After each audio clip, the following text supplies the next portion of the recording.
Hermanos, muy buenos días. Qué grato poder compartir con ustedes hoy este culto de adoración a nuestro Dios y también pues poder compartir la palabra de Dios. Me alegra mucho ver caras nuevas, personas nuevas que van llegando a la iglesia y que se van consolidando, que van creciendo en el conocimiento de la palabra de Dios de una manera sana, de una manera bíblica. Por eso se llama iglesia bíblica, ¿no? Iglesia bíblica quiere decir que construimos todo desde la palabra de Dios, no desde las experiencias humanas, no a través de artilugios o de estrategias para atraer a las personas, sino simplemente exponiendo la palabra de Dios. Dicen que el que a nada le apunta, a nada le da, ¿cierto? El que a nada le apunta, a nada le da. Y muchas veces no tenemos avances en nuestra vida cristiana, en nuestra vida espiritual, o incluso en nuestra vida natural, porque no tenemos propósitos. Pero también es lamentable cuando nos hacemos propósitos y no los completamos. ¿Les ha pasado a ustedes? Algunos no tienen propósito, ¿no? Como dicen algunos, somos a veces como pajaritos. O sea, ¿qué propósito tienes para este año? Comer, dormir, vivir, pero nada hacia adelante. Pero otros, bueno, se colocan propósitos, pero no los alcanzan, ¿no? Tengo algunas preguntas y es solo a manera de introducción. ¿Tienes propósitos claramente delineados en tu vida? En todo aspecto, ¿no? No estoy pensando solo en lo espiritual, propósitos académicos, propósitos profesionales, propósitos económicos, propósitos familiares, por supuesto, propósitos espirituales. ¿Tienes algún propósito en tu vida?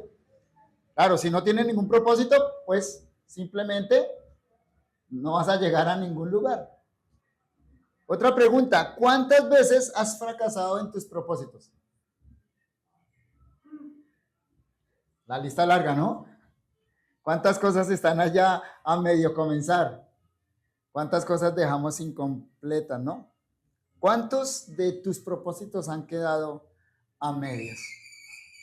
Bueno, pues no quiero hablar de nosotros, en realidad, solo esto es una introducción para que pensemos en el tema de los propósitos y que habitualmente, en el caso de nosotros, los seres humanos, nuestros propósitos no se completan, quedan a medias o simplemente no tenemos propósitos. Pues bien, Dios no es como nosotros. Siempre que pensemos de Dios, a partir de nosotros, debemos pensar en vía de contraste. Lo que nosotros somos no dice cómo es Dios. Más bien, la mayoría de las veces, lo que nosotros somos nos dice que Dios es todo lo contrario. Y en esto de los propósitos, sí que es verdad. Dios no hace nada sin propósitos. Cada cosa que Dios ha hecho, lo hace con propósitos. Y cuando Dios se propone hacer algo, ¿saben qué pasa? Lo completa. ¿Hay algo que Dios se propuso hacer y no completó? La respuesta clara, contundente, a la luz de la Biblia, es no. Todo lo que Dios se propone, lo completa. Entonces, Dios tiene propósitos claramente delineados y esos propósitos Él siempre los cumple. Hoy vamos a ver un relato del Antiguo Testamento, es extenso, son varios capítulos, obviamente no vamos a mirar todos los capítulos, que nos enseña esta verdad. Es decir, que Dios completa siempre sus propósitos y todo lo que hace Dios tiene propósitos claramente establecidos. Es un relato que aplica esta verdad particularmente al propósito por el cual Dios llama a un pueblo, al propósito por el cual Dios salva seres humanos. Es el caso de la contienda de Dios con Faraón en el libro de Éxodo. Es la contienda de Dios con Faraón por su hijo Israel. Esa contienda de Dios con Faraón nos enseña los propósitos que Dios tiene para con su pueblo, para cada persona que Él trae hacia sí mismo. Y esos propósitos se van a cumplir. Dios va a cumplir esos propósitos, aunque no sin lucha. Es una lucha, como vemos allá en el relato del Éxodo, una lucha, pero que finalmente Dios completa esos propósitos. La pregunta que queremos responder es esta: ¿qué propósitos tiene Dios con su pueblo? ¿Qué propósitos tiene Dios con cada uno de sus hijos? ¿Qué propósitos tiene Dios con aquellos que llama a sí mismo? Y a la luz de este texto, entonces vamos a ver los 3 propósitos de Dios con su pueblo. Los 3 propósitos de Dios con su pueblo. Vayamos por favor a Éxodo capítulo 4. Éxodo capítulo 4. Vamos a leer desde el versículo 29 hasta el versículo 1 del capítulo 5 para empezar a hablar del primer propósito de Dios con su pueblo. Ahorita voy a decir cuál es ese primer propósito. Leamos inicialmente entonces estos versículos de Éxodo. Éxodo capítulo 4, versículo 29. Y fueron Moisés y Aarón y reunieron a todos los ancianos de los hijos de Israel. Y habló a Aarón acerca de todas las cosas que Jehová había dicho a Moisés e hizo las señales delante de los ojos del pueblo. Y escuchen esto, versículo 31. Y el pueblo creyó, y oyendo que Jehová había visitado a los hijos de Israel y que había visto su aflicción, se inclinaron y adoraron. Versículo 1 del capítulo 5. Después Moisés y Aarón entraron en la presencia de Faraón y le dijeron: Jehová, el Dios de Israel, dice así: deja ir a mi pueblo a celebrarme fiesta en el desierto. ¿Sabe qué es lo primero que Dios hace con su pueblo? Según estos versículos que acabamos de leer, es salvarlo. El primer propósito de Dios con su pueblo es la salvación. La salvación. Usted quizá conoce cuál era la situación particular de Israel en este momento de su historia. Israel era esclavo en Egipto. Israel estaba siendo maltratado por el faraón y por su pueblo. Israel necesitaba ser liberado, necesitaba ser salvado de esa opresión. Y después de muchos años, siglos en realidad, Dios llega a Israel a través de Moisés y les dice: ahora vengo a salvarlos, ahora vengo a liberarlos. Moisés llega con ese anuncio, con ese mensaje al pueblo de Israel. ¿Y sabe qué hacen los israelitas en ese momento? Creen el mensaje de Moisés, así como lo que nos explicaba Juan Carlos esta mañana. Jesús dijo: la obra de Dios es que crean en el Hijo del Hombre. En este momento Israel cree el anuncio de que Dios ahora los va a librar de la opresión que estaban experimentando en Egipto.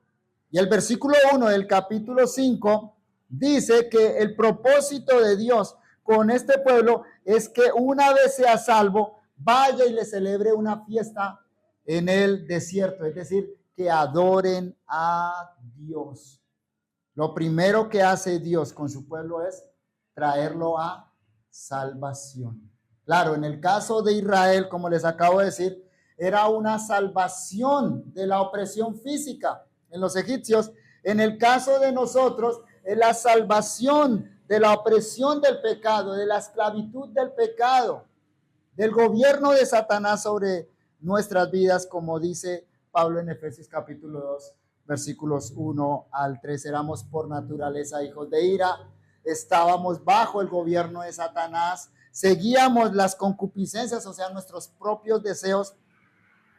Dios siempre busca primero a su pueblo para salvarlo. Saltemos ahí al capítulo 5, ahora el versículo 2, sigamos la lectura que viene ahí a continuación. Y observe lo que continúa diciendo el relato del Éxodo. Capítulo 5, versículo 2, y Faraón respondió, ¿quién es Jehová para que yo oiga su voz y deje ir a Israel? Yo no conozco a Jehová, ni tampoco dejaré ir a Israel. Y ellos dijeron, el Dios de los hebreos nos ha encontrado. Iremos pues ahora camino de 3 días por el desierto y ofreceremos sacrificios a Jehová nuestro Dios, para que no venga sobre nosotros con peste o con espada. Y escuche esto que dice el versículo 4 en adelante. Entonces el rey de Egipto les dijo, Moisés y Aarón, ¿por qué hacéis cesar al pueblo de su trabajo? Volved a vuestras tareas. Dijo también Faraón, he aquí el pueblo de la tierra sobra mucho, y vosotros le hacéis cesar de sus tareas. Y mandó Faraón aquel mismo día a los cuadrilleros del pueblo que lo tenían a su cargo y a sus capataces, diciendo, de aquí en adelante no daréis paja al pueblo para hacer ladrillos, como hasta ahora. Vayan ellos y recojan por sí mismos la paja, y les impondréis la misma tarea de ladrillo que hacían antes, y no les disminuiréis nada, porque están ociosos. Por eso levantan la voz diciendo, vamos, ofrezcamos sacrificios a nuestro Dios. Agrávese la servidumbre sobre ellos para que se ocupen en ella y no atiendan a palabras mentirosas. ¿Ven lo que pasó? El pueblo creyó el mensaje. El mensaje era, van a ser librados. Pero una vez el pueblo cree ese mensaje, Moisés va al faraón. ¿Sabe qué es lo que sucede? Viene más esclavitud. La mano de Faraón se vuelve más dura, más pesada contra los israelitas. ¿No les ha pasado a ustedes que cuando creemos en el evangelio, cuando ponemos nuestra fe en Jesús, las cosas se ponen difíciles? ¿Les ha pasado a ustedes o no? ¿Será que solo fue la experiencia del pueblo de Israel? ¿Saben que no? Es la experiencia del pueblo de Dios a lo largo de la historia. Cuando Dios nos salva, las cosas se complican. ¿Saben por qué? Porque como en el caso que estamos leyendo acá con Israel y Faraón, Satanás, el mundo, aquello que nos tenía esclavizado, no se va a quedar tranquilo. Van a perder alguno, entonces se empieza una confrontación. Y la confrontación no es en realidad nuestra. La confrontación es entre Dios y Faraón. La confrontación es entre Dios y Satanás. La pelea es entre Dios y el mundo. Y permítame decirlo de esta manera, el trofeo, ¿saben quién es? El creyente. Aquel que ha puesto su fe en Cristo. Bueno, diríamos, vaya trofeo que se lleva a Dios. Bueno, pero es que Dios se propuso salvar, no por lo que éramos, sino porque ese es su propósito en Cristo Jesús, para gloria de su nombre, no porque nosotros seamos un gran trofeo para Dios, sino porque salvarnos a nosotros, que somos pecadores, magnifica la gracia de Dios. El punto es este: el mundo y Satanás se van a oponer con todas sus fuerzas para que los propósitos de Dios no se cumplan en nosotros, para que desistamos de seguir a Dios y para que desistamos de consagrar nuestras vidas a Él. Los propósitos de Dios siempre se van a cumplir, pero se van a cumplir a través de grandes luchas, de grandes pruebas. Ese es el punto, y lo vemos muy claramente en ese relato que nosotros acabamos de leer. Es como la parábola del sembrador. ¿Recuerdan cuando Jesús habla de la parábola del sembrador? Explicando una parte de la parábola del sembrador, Jesús dijo: cuando alguno oye la palabra del reino y no la entiende, viene el malo y arrebata lo que fue sembrado en su corazón. Este es semejante, o este es el que fue sembrado junto al camino. Y luego, explicando la misma parábola, Jesús dice que algunos que al principio se emocionan, luego desisten cuando vienen las pruebas. Siempre que alguien pone su fe en Cristo, siempre que alguien es rescatado por Dios, es salvado por Dios, van a venir pruebas. Y esas pruebas van a mostrar si realmente esa fe fue verdadera. Debemos estar alerta, debemos estar preparados para eso. Creer en Cristo no es como algunos predican, es que ahora todos mis problemas se solucionaron. Más bien, creer en Cristo significa que ahora empiezan los verdaderos problemas, el verdadero combate, la verdadera lucha.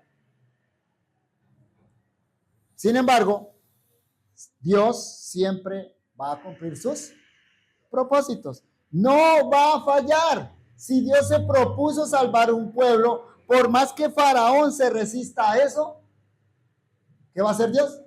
Va a salvar a ese pueblo.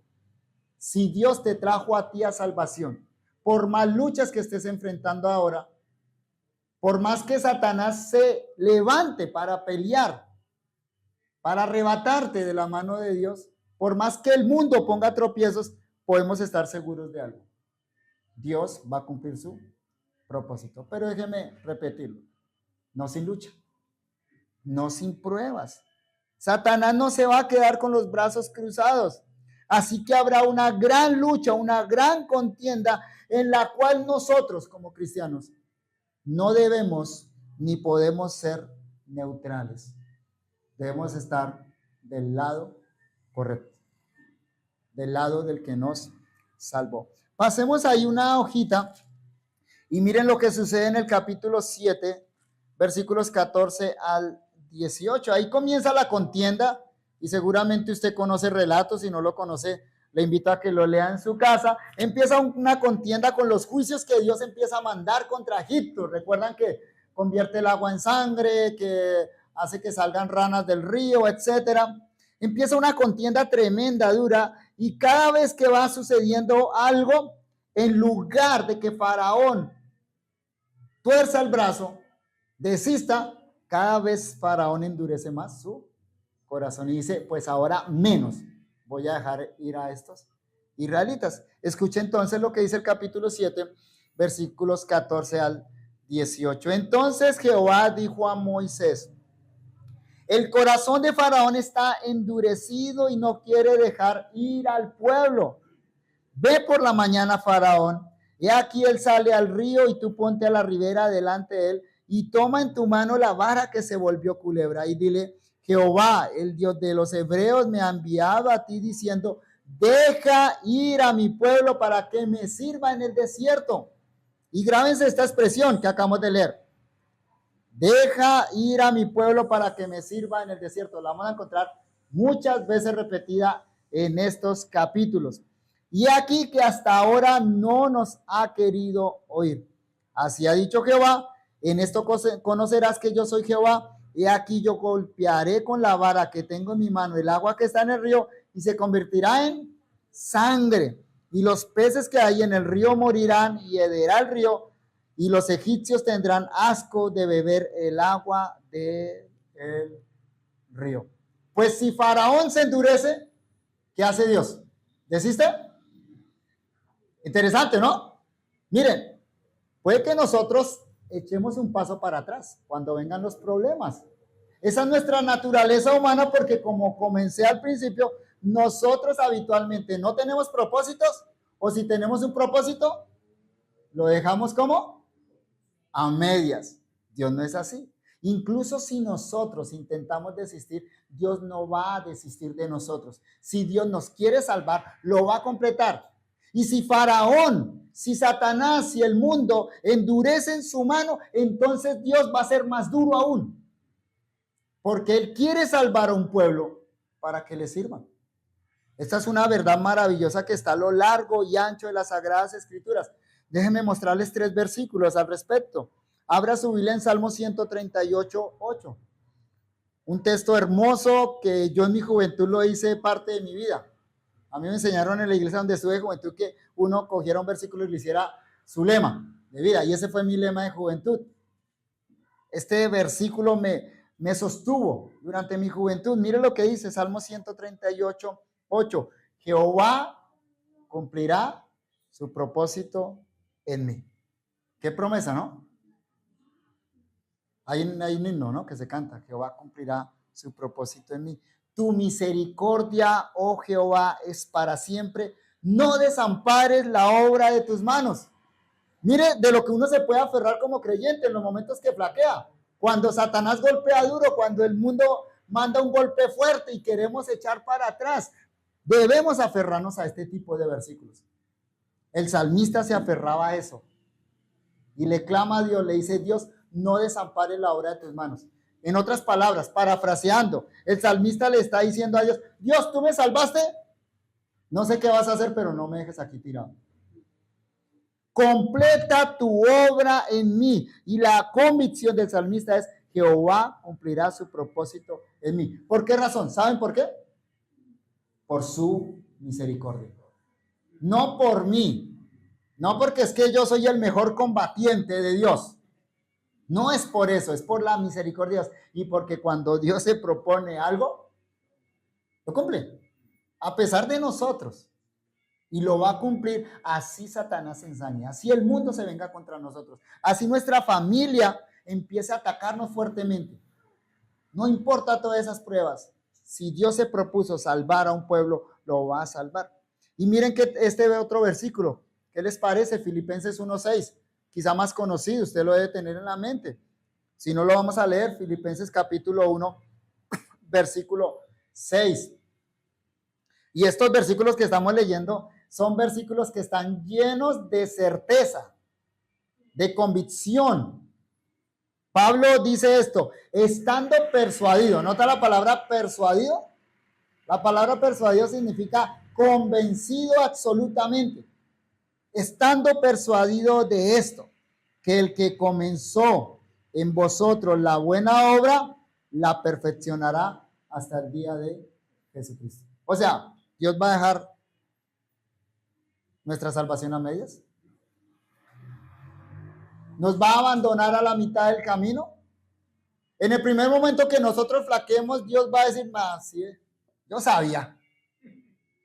No, ¿qué dice Pablo?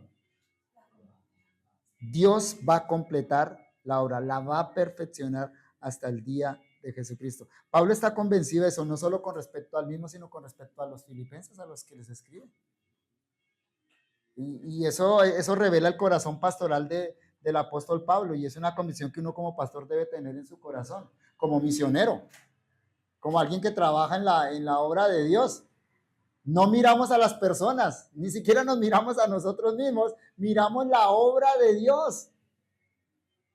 Cuando vemos que las personas flaquean, que no son consistentes, que un domingo viene, que otro domingo no vienen, que empiezan un discipulado y no lo continúan, que hoy están bien, pero mañana están mal, ¿qué hacemos? Nos agarramos los pelos y decimos: ¿ahora qué hago? ¿Cambio la estrategia? ¿Qué me invento ahora? No, debemos hacer lo que Pablo hizo acá, estando persuadido de esto, que el que comenzó en vosotros la buena obra la va a perfeccionar hasta el día de Jesucristo. Eso da paz, eso da tranquilidad, y lo mantiene a uno tranquilo en el ministerio, no tratando de buscar estrategias por aquí y por allí. Dios va a completar la obra. Y miren este otro texto de 1 Timoteo capítulo 6, versículo 12. Y este nos da una perspectiva un poco más amplia. O sea, mira esto desde otra óptica que yo he venido también mencionándola esta mañana. Le dice Pablo a Timoteo: pelea la buena batalla de la fe. Echa mano de la vida eterna, la cual asimismo fuiste llamado, habiendo hecho la buena profesión delante de muchos testigos. ¿Qué le está diciendo Pablo a Timoteo? Le está diciendo: Timoteo, yo sé que has sido salvado por Dios, has sido llamado por Dios. Yo sé que Dios lo va a completar, pero ¿sabes qué, Timoteo? Debes estar dispuesto a pelear. Porque como estamos viendo en este relato, Satanás no se va a quedar quieto. El mundo no va a estar tranquilo, va a haber una lucha, un combate fuerte, y nosotros como creyentes, bajo la convicción de que Dios va a completar la obra, entonces debemos pelear. Esto es bueno porque quiere decir que peleamos una batalla que ya está ganada. No estamos peleando a ver si ganamos, no estamos peleando en nuestras fuerzas. Eso sería triste, eso sería lamentable. La única manera de luchar esta batalla es sabiendo que Dios ya la ganó. Entonces, Dios salva a un pueblo para su propia gloria. Dios salva a un pueblo con propósitos definidos. El primer propósito es salvarlo, es rescatarlo, es sacarlo de esa esclavitud. A Israel lo sacó la esclavitud de Egipto, a nosotros nos saca de la esclavitud del pecado, nos saca de la esclavitud de Satanás. Pero hay un segundo propósito. Noten el capítulo 8, versículos 1 al 4. Ya vimos esto, algo de esto aquí en el capítulo 7, pero observen ahora el capítulo 8, versículos 1 al 4. Ahí se empieza a revelar el segundo propósito por el cual Dios salva a un pueblo. Dice el libro de Éxodo: entonces Jehová dijo a Moisés: entra a la presencia de Faraón y dile, Jehová ha dicho así. Les dije que se memorizaran, que le prestaran atención a esto. Escuchen: deja ir a mi pueblo para que me sirva. Las dos palabritas ¿para qué? Señalan propósito. El primer propósito de Dios con su pueblo es salvarlo. Eso va a generar una lucha, un combate fuerte. Pero el segundo propósito de Dios con su pueblo, ¿cuál es? ¿Para qué nos salva? Para que lo sirvamos, le sirvamos a Él. ¿Nota? Y vamos a encontrar esa frase repetidas veces aquí en este relato. Versículo 2. Y si no quieres dejar ir, he aquí yo castigaré con ranas todos tus territorios, y el río criará ranas, las cuales subirán y entrarán en tu casa, en la cámara donde duermes y sobre tu cama, y en las casas de tus siervos, en tu pueblo, en tus hornos, en tus artesas, y las ranas subirán sobre ti, sobre tu pueblo y sobre todos tus siervos. Dios es claro con el faraón, pero también es claro con nosotros. ¿Para qué nos salvó? ¿Para qué nos hizo su pueblo? Es para que le sirvamos a Él. Dios salva a un pueblo para que le sirva a Él. Pero otra vez, Satanás, el mundo van a impedir eso. Van a tratar mejor de impedir eso. Van a hacer todo lo posible para impedir que aquel que ha sido salvado por Dios ahora se consagre en servicio a Dios. ¿Sabe qué va a hacer el mundo? ¿Sabe qué va a hacer Satanás? Van a ocupar al creyente. Le llenan la agenda. De eso estuvimos hablando el mes pasado allá en la iglesia, en la Ibra, en un tema que estamos desarrollando de la paternidad. Y hablamos de la agenda de los padres, cómo nosotros los padres estamos estructurando la agenda de nuestros hijos. ¿Y sabe quién dicta esa agenda? No es Dios, es el mundo. El mundo nos dice qué deben estudiar, a qué edad deben estudiar, dónde deben estudiar, luego de que terminen la primaria, qué tienen que hacer, cuando terminen la secundaria, qué tienen que hacer, y ocupan nuestra agenda. Y cuando abrimos los ojos, ¿saben qué? Están en el mundo. Exactamente. Satanás y el mundo no quiere que sirvamos a Dios. Entonces nos llenan la agenda, pero al que no le pueden llenar la agenda porque está bien claro en eso, ¿sabe qué lo hacen? Lo distraen. Va a emplear distracciones. Hoy, una de las mayores distracciones es el celular, son las redes. Ahí nos mantienen entretenidos con los ídolos del mundo, cantantes, artistas, lo que sea, influencer. E incluso, si no logran ocupar al creyente en cosas del mundo, si no logran distraer al creyente, lo van a amenazar. Satanás, el mundo, va a amenazar al creyente. Todo, va a hacer todo lo posible para que entonces no sirvamos a Dios. Pero Dios va a contender.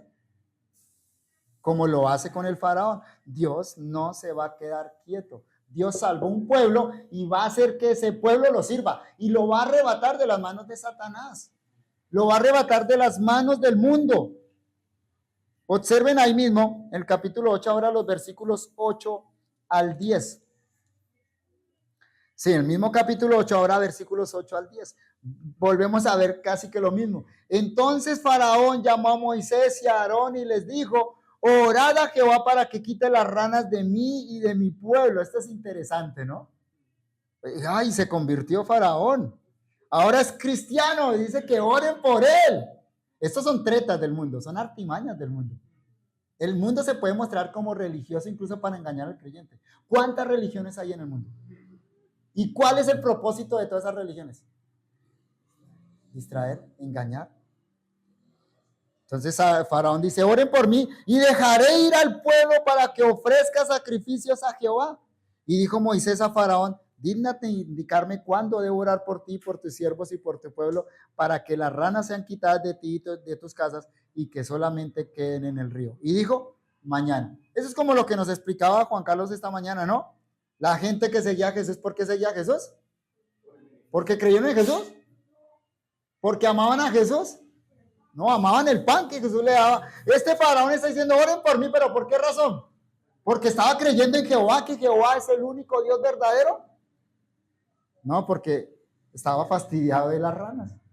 Simplemente por eso. Saltemos allá al versículo 20 y leamos hasta el versículo 23, igual el capítulo 8.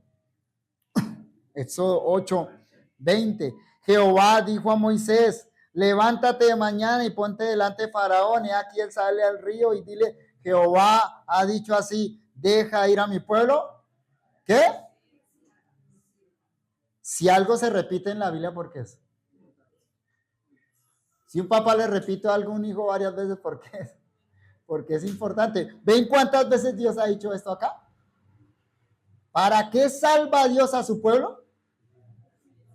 Para que le sirva. ¿Para qué vivamos? ¿Para nosotros mismos? Para que le sirvamos a él. Versículo 21. Porque si no dejas ir a mi pueblo, he aquí yo enviaré sobre ti, sobre tus siervos, sobre tu pueblo y sobre tus casas, toda clase de moscas. Uf, si las ranas eran fastidiosas, imaginen las moscas.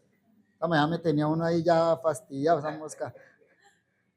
Y las casas de los egipcios se llenarán de toda clase de moscas y asimismo la tierra donde ellos estén.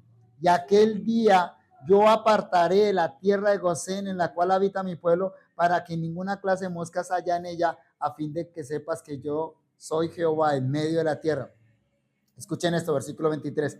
Y yo pondré redención realmente y pondré separación entre mi pueblo y el tuyo. Mañana será esta señal. Dios no existe. Si Faraón endurece más su brazo, entonces, ¿qué hace Dios? Más fuerte aún. Ahora, escuchen esto. El interés de Dios no estaba en Faraón. Faraón solo era un obstáculo. El interés de Dios estaba en ¿quién? En su pueblo.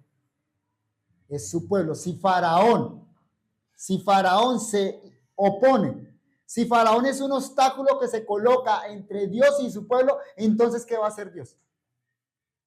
Va a quitar a Faraón. Por más duro, por más bravo, por más astuto que sea ese Faraón. Faraón podía amenazar al pueblo, pero ese pueblo debía confiar en Dios. Entonces, el primer propósito que nos revela este relato de Dios con su pueblo es salvarlo. El segundo propósito que nos revela este relato de Dios con su pueblo es que lo sirva.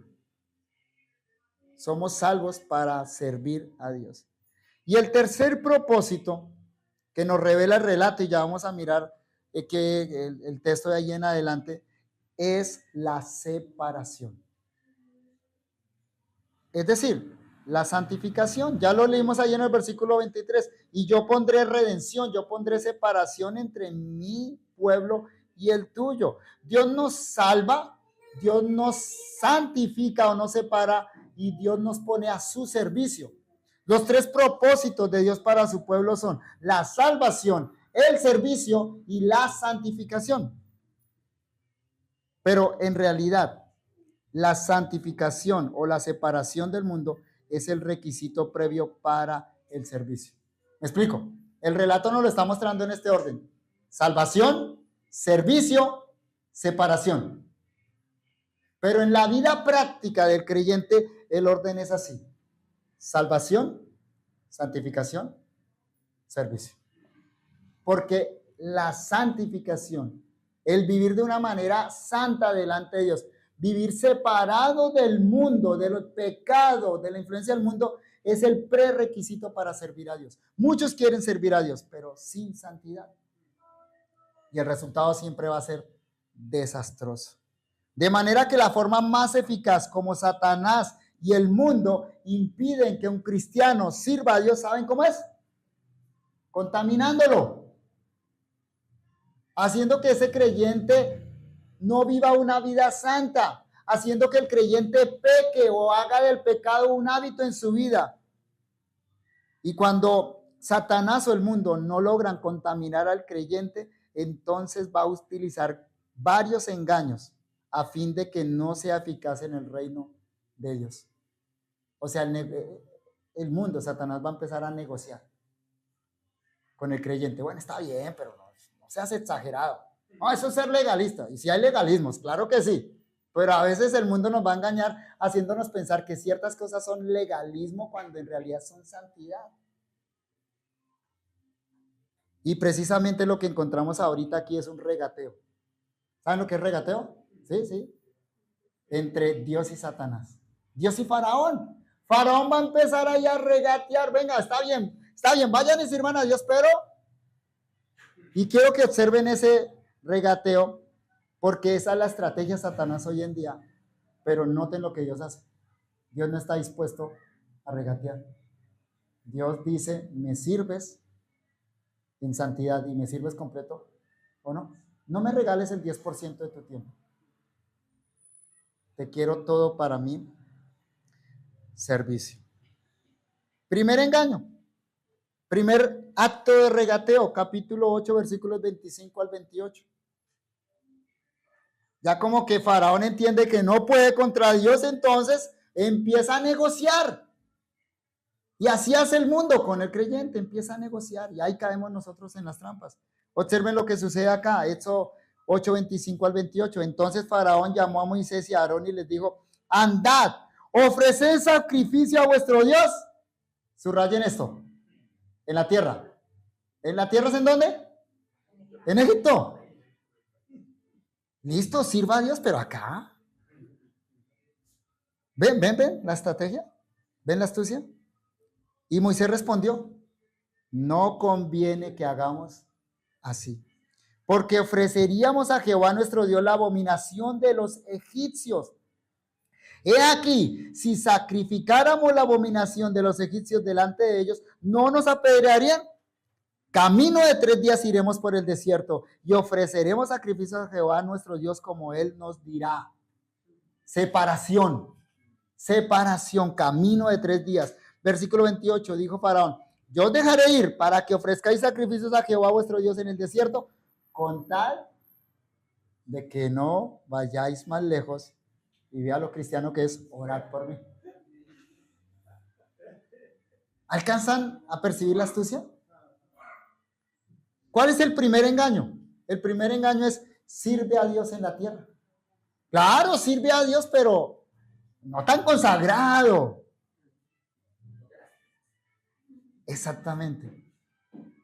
Esa fue la estrategia de Faraón y sigue siendo la misma estrategia del mundo y de Satanás. A veces Satanás sabe que no va a poder con un cristiano que está bien parado, entonces le dice, está bien, bueno, está bien, sirve a Dios, pero no tanto. Jesucristo dijo a sus discípulos, le dijo, orándole a Dios con respecto a sus discípulos, dijo, no te ruego que los quites del mundo, sino que los guardes del mal. No te ruego que los quites del mundo, sino que los guardes del mal. No es la intención de Dios que creemos comunidades cristianas aparte, en la montaña, porque es necesario estar en el mundo para ser sal y luz del mundo. Es necesario que el creyente haga las mismas cosas que hace la gente que no es creyente: estudiar, trabajar, comer, dormir, recrearse. No hacemos cosas diferentes, pero sí las hacemos de manera diferente para hacer sal y luz. Por eso Jesús pedía eso. El mandato de Dios para el creyente es aguardarnos del mal que está en el mundo. Pero el engaño es, no, sirve a Dios pero en el mundo. O sea, sirve a Dios pero haciendo las mismas cosas que hace la gente que no es creyente de la misma manera que lo hace. Dale a Dios el 5% de tu tiempo. Dale a Dios el 5% de tu familia, de tus recursos. Ese es el engaño de Satanás. Pero ¿saben qué? Dios no nos va a compartir con el mundo. Dios nos salvó no para que nosotros le diéramos un porcentaje de nuestra vida. Nos salva es para que le sirvamos de manera íntegra, completa. Dios no va a competir con nuestra fidelidad. ¿Saben cuál es uno de los nombres de Dios en el Antiguo Testamento? Ahí mismo en el Éxodo, Dios se llama a sí mismo Dios celoso. Se los dice en los 10 mandamientos, ahí en Éxodo 25. No más los saca de Egipto, los lleva al monte para que lo adoren y le sirva. Allá en Éxodo 25, en los 10 mandamientos, Jesús le dice, no te inclinarás a esas imágenes, no las honrarás, porque yo soy Jehová tu Dios, fuerte, celoso, que visito la maldad de los padres sobre los hijos hasta la tercera y la cuarta generación de los que me aborrecen. Dios es Dios celoso. ¿Qué significa eso? No nos comparte con otro. Nos salvó para Él. Quiere que seamos su posesión. Quiere que le sirvamos íntegramente. Pero la voz del mundo, ¿qué es lo que dice? Está bien, sirve a Dios, pero deja algo para acá. Observen el capítulo 9, versículos 1 al 3. Entonces, Jehová dijo a Moisés, entra a la presencia de Faraón y dile, Jehová, el Dios de los hebreos, dice así, deja ir a mi pueblo para que me sirva. Esa es la respuesta de Dios a Faraón. Porque si no lo quieres dejar ir y lo detienes aún, aquí la mano de Jehová estará sobre tus ganados que están en el campo, caballos, asnos, camellos, vacas y ovejas, con plaga gravísima. Y salte allá al versículo 13. Éxodo 9, versículo 13. Esa es única, esa campana, esta iglesia. No existe en ningún lugar del mundo. Me acordé que era la campana, son las 2 en punto. Mira el capítulo 9, versículo 13. Entonces Jehová dijo a Moisés, levántate de mañana y ponte delante de Faraón y dile, Jehová, el Dios de los hebreos, dice así. ¿Ya se aprendieron eso o no? Deja ir a mi pueblo para que me sirva, porque yo enviaré esta vez todas mis plagas a tu corazón, sobre todos tus siervos y sobre todo tu pueblo, para que no entiendas que no hay otro como yo en toda la tierra. En otras palabras, ¿Dios aceptó el regateo de Faraón? No. Dios simplemente dice, deja ir a mi pueblo para que me sirva. No hay aquí trato. Y eso nosotros debemos entenderlo claramente como creyentes. Mira ahí adelante, capítulo 9, versículo 27. Entonces Faraón envió a llamar a Moisés y a Aarón y les dijo, he pecado esta vez. Jehová es justo y yo mi pueblo impíos. Orad a Jehová para que cesen los truenos de Dios y el granizo, y yo os dejaré ir y no os detendréis más. Y le respondió Moisés, tan pronto salga yo de la ciudad, extenderé mis manos a Jehová y los truenos cesarán y no habrá más granizo, para que sepas que de Jehová es la tierra. Pero yo sé que ni tú ni tus siervos temeréis todavía la presencia de Jehová Dios. O sea, Moisés no come cuento. ¿Ven la astucia de Satanás? Representada acá en la astucia de Faraón. Pero Moisés, bien informado por Dios, bien parado en lo que Dios le había dicho, le dice, no, está bien, yo voy a orar, van a detenerse los truenos, pero no como cuento lo que me estás diciendo. Algo te estás guardando. ¿Qué es lo que tienes ahí debajo de la manga? Es como lo que le está diciendo Moisés al Faraón. Y observen capítulo 10, versículos 3 al 5. 10, 3 al 5. Entonces vinieron Moisés y Aarón a Faraón y le dijeron, Jehová, el Dios de los hebreos, ha dicho así, ¿hasta cuándo no querrás humillarte delante de mí? Deja ir a mi pueblo, ¿para qué? ¿Me sirvan subrayado todas esas? Para que nos quede muy en claro. Y si aún rehusas dejarlo ir, he aquí que mañana yo traeré sobre tu territorio la langosta, la cual cubrirá la faz de la tierra, de modo que no pueda verse la tierra, y ella comerá lo que escapó. Lo que os quedó del granizo comerá a sí mismo todo árbol que os fructifica en el campo. Pero hay un segundo engaño. El primer engaño, la primera negociación de Faraón fue: sirve a Dios en la tierra. Miren el segundo engaño de Faraón en el capítulo 10, versículos 7 al 11. La segunda treta, el segundo regateo allá. Entonces, Éxodo 17, entonces los siervos de Faraón le dijeron: ¿hasta cuándo será este hombre un lazo para nosotros? Deja ir a estos hombres para que sirvan a Jehová. ¿Acaso no sabéis todavía que Egipto ya está destruido? Y Moisés y Aarón volvieron a ser llamados ante Faraón, el cual les dijo: andad, servid a Jehová vuestro Dios. Pues ya, hasta ahí suena muy bien, ¿no? Pero algo se guarda. Siempre sospechemos de Satanás y el mundo. ¿Quiénes son los que han de ir? Qué pregunta interesante, ¿no? Moisés respondió: hemos de ir con nuestros niños y con nuestros viejos, con nuestros hijos y con nuestras hijas, con nuestras ovejas y con nuestras vacas hemos de ir, porque es nuestra fiesta solemne para Jehová. Versículo 10. Y él les dijo, Faraón le responde: así sea Jehová con vosotros. ¿Cómo voy a dejar ir a vosotros y a vuestros niños? Mirad cómo el mal está delante de vuestro rostro. No será así. Id ahora vosotros los varones y servid a Jehová, pues esto es lo que vosotros pedisteis. Y los echaron de la presencia de Faraón. ¿Cuál es el segundo engaño? ¿Cuál es la segunda propuesta de Faraón? Tú solito. La primera es: sirve a Dios en la tierra. La segunda es: sirve a Dios tú solito. Tu familia no. Está bien contigo, ya, ¿para qué más? No le prediques el evangelio a tu familia. No estorbes a tus hijos, no lleves a tus hijos a la iglesia, no los obligues. Deja que tus hijos escojan su religión. Deja, ellos son libres. ¿Han escuchado eso del mundo? No les metas tu religión, no les metas tu ideología a tus hijos. ¿Y sabe qué está haciendo el mundo mientras ando con nuestros hijos? Les está metiendo la ideología. Llevan décadas diciéndole a los cristianos que no debemos imponerles la religión a nuestros hijos, pero ellos le imponen su ideología desde transición, desde el kinder, desde antes, porque ahora les damos un celular tan pronto nacen.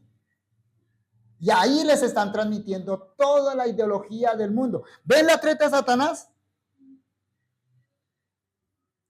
Y miren, como creyentes somos muy ingenuos en esto. Y le entregamos nuestros hijos al mundo.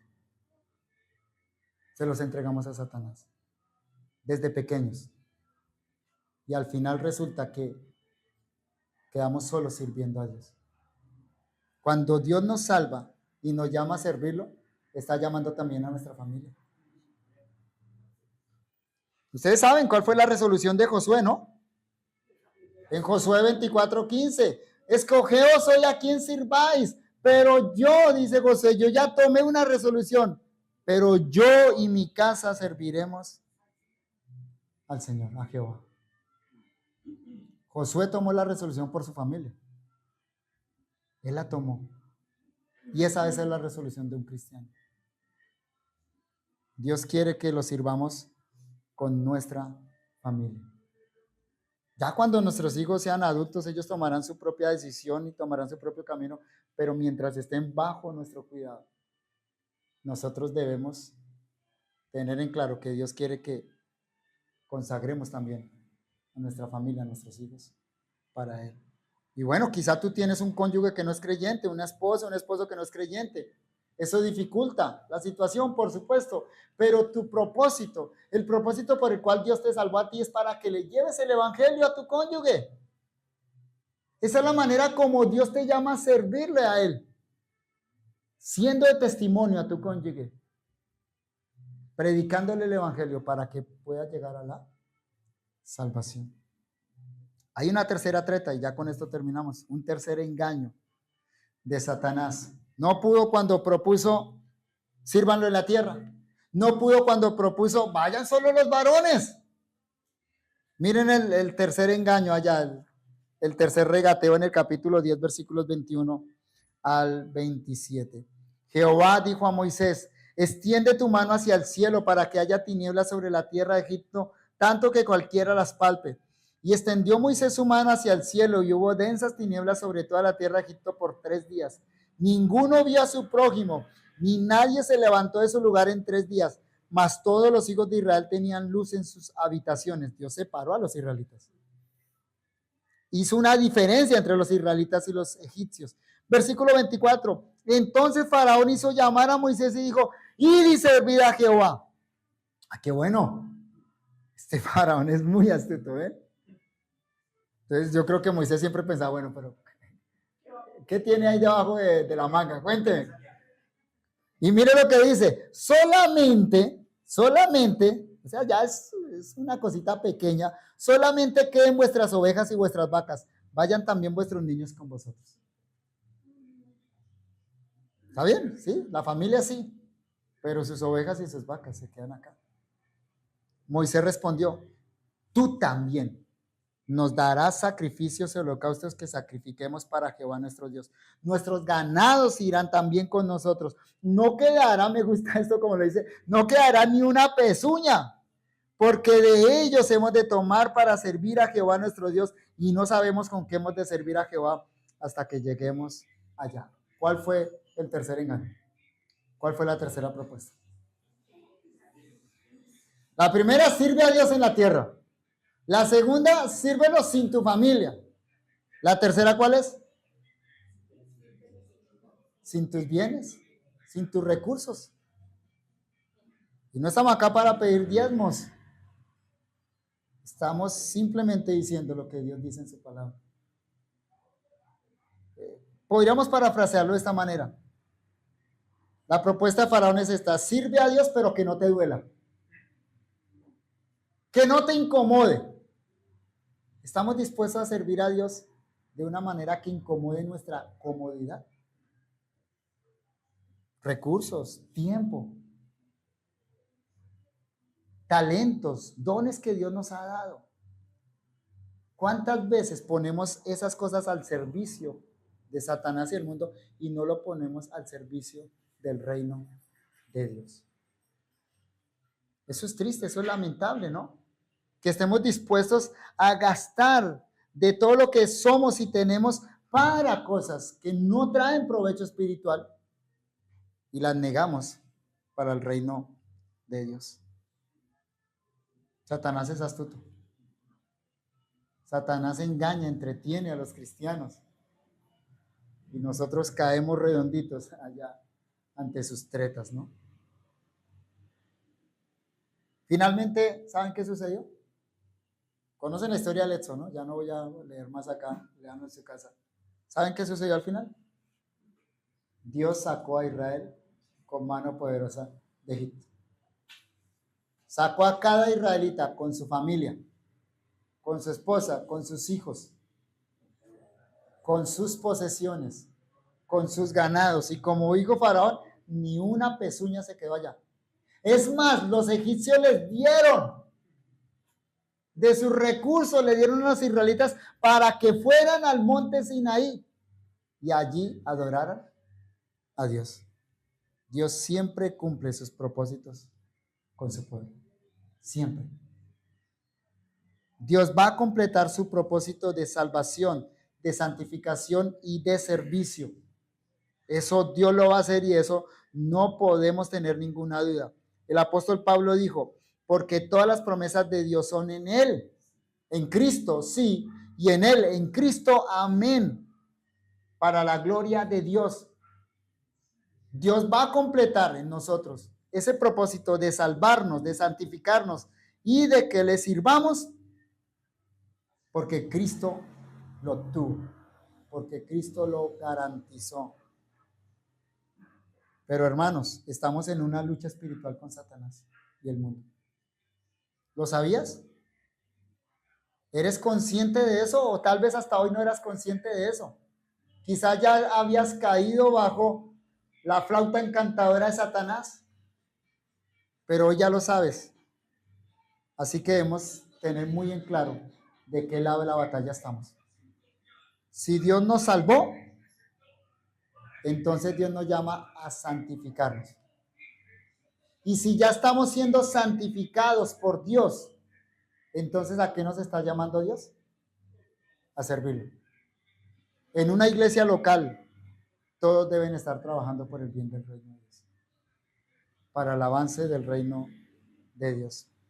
Y recordemos por último esto: espiritualmente nunca estamos en el mismo lugar. Nunca estamos quietos espiritualmente. O estás retrocediendo o estás avanzando. Nunca pienses que espiritualmente tú te quedas quieto. No, si no estás avanzando, ¿qué estás haciendo? Estás retrocediendo. Así que decidamos hoy a quién vamos a servir. Recordando que el proceso natural es salvación, santificación y servicio. ¿En qué etapa te encuentras tú en ese plan divino? ¿Hasta ahora Dios te está llamando a salvación? Qué bueno, cree el evangelio y se salva. ¿Ya creíste el evangelio? Entonces ahora santifícate, conságrate a Dios. ¿Estás en ese proceso de santificación? ¿A qué te llama Dios entonces? A servir.